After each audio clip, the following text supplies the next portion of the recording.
to create a kind of event on a regular basis where the specialists or the people who are working on labor, and of course, before all, the constituent of the ILO, the workers, employers, administration, could actually exchange, discuss their experience in the field of labor. And the idea is actually, to create this type of exchange among yourself so that you can exchange your experience, discuss your experience, present your experience, and it's really around knowledge sharing. This time, the theme is labor administration, in particular during the crisis, which start with the financial dimension, economic dimension, and as you know, the social dimension is very present, that indeed the role of labor administration is absolutely key in implementing the measures which have been actually decided by the government, but also in promoting social dialogue.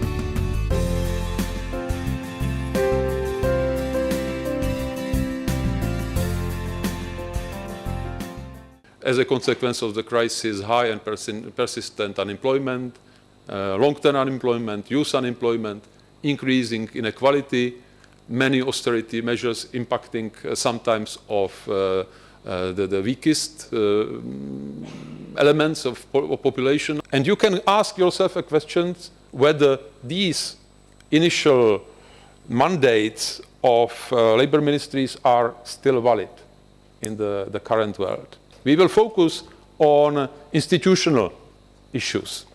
The mandate, the capacity, the coordination capacity of labor ministry, the institutional capacity, the appropriate managerial structures as methods, proper human resources management, and cooperation with employers and workers' organizations. The scene is changing.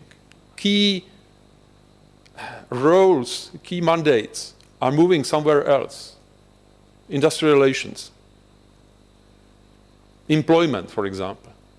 You will find a couple of countries in Europe where employment issues are under the Ministry of Economy. Employers and workers are extremely interested. They are not indifferent towards what's happening in the field of labor administration. They are interested, I can say, to have efficient labor administration, to have a reliable, predictable partner in the ranks of the government. What are the common challenges we can find in many countries? Well, the issue of budgets, ladies and gentlemen. In Germany, the Ministry of Labor and Social Affairs has a budget which represents something like 40% of the state budget. 40%. This is the biggest single ministerial budget. If you look outside of Europe, you will find very frequently that the budget of Ministry of Labor is around 1%. It can be far below 1%. I know countries where the budget of Labor Ministry is 0.11%. So what is the interpretation of this situation? This is just an empty shell, a big paradox. The paradox between expectations and budgetary constraints. We cannot realistically hope that labor administration will be given much more funds. The only solution is to work better with what we have. We need sustainable plans for updating labor inspection, in particular because the challenges that labor inspectors are facing now with all these new changes in the market are unbelievable, and a system should be put in place to answer to the real needs. The traditional challenges, of course, they are dealing with wages, working time, safety and health, fundamental principles and rights. In Europe, we can say that the child labor or the forced labor doesn't look like a main subject, but I can assure you that forced labor is related to the migrant in many cases, and is a main problem for the labor inspection. Labor inspectors are much more involved in the prevention of discrimination and in promotion of equality. Informal economy is a main problem, and in particular agricultural workers, export processing zones, and the domestic workers. With the new technologies, with the teleworking, and with other activities that will call for decentralize we will say the jobs outside the enterprises and the premises for the inspection, this will be a main problem. One of the main things that we will face is the new challenges for labor inspection. We are dealing with new risk at the enterprise level. We are talking about the use of robotics, microelectronics, telematics, nanotechnologies, biorisk. All these kind of things means a very high level of specialization that, of course, labor inspectors need to face, and need to face in a very comprehensive approach. We are facing one of the more important working diseases in 2020, all the diseases related with stress. The so-called psychosocial risk is one of the main problems for the labor inspection. The crisis has changed suddenly the problems that we are facing. In Europe, the main problem is undeclared work. The European countries have just signed 2 days ago the European declaration for the creation of the European Network Against Undeclared Work that is based in Convention 81, has been signed for around 15 countries, European countries, and established a new network of enforcement bodies to fight against undeclared work in a coordinated manner. The difference between Europe and the rest of the world are impressive. The communication among the 27 countries at the labor inspection, on the labor inspection system and on the level of the labor inspection action is impressive. And we can say today that we are working in Europe to have a real general system of labor inspection.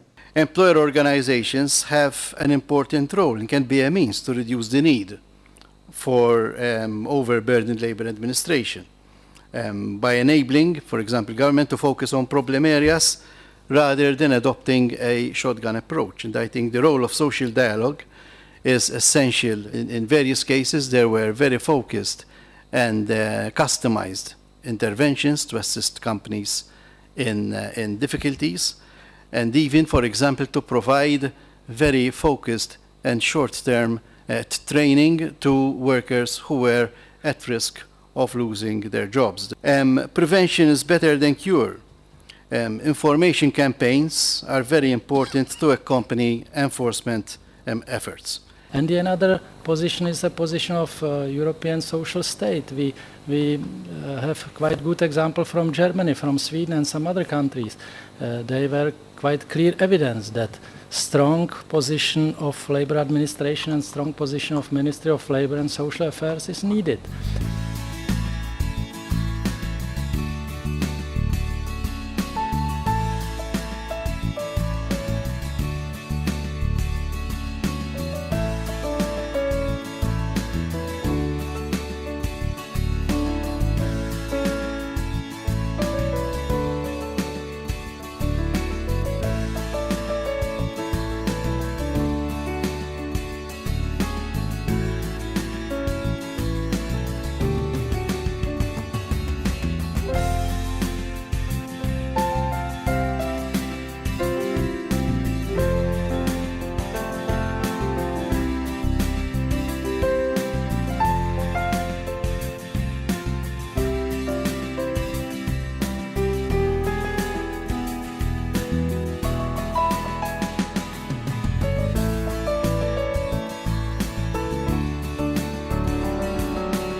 Before we look at the crisis and responses to the crisis, just by, again, way of background, I think it's worth just revisiting what flexicurity is or purported to be.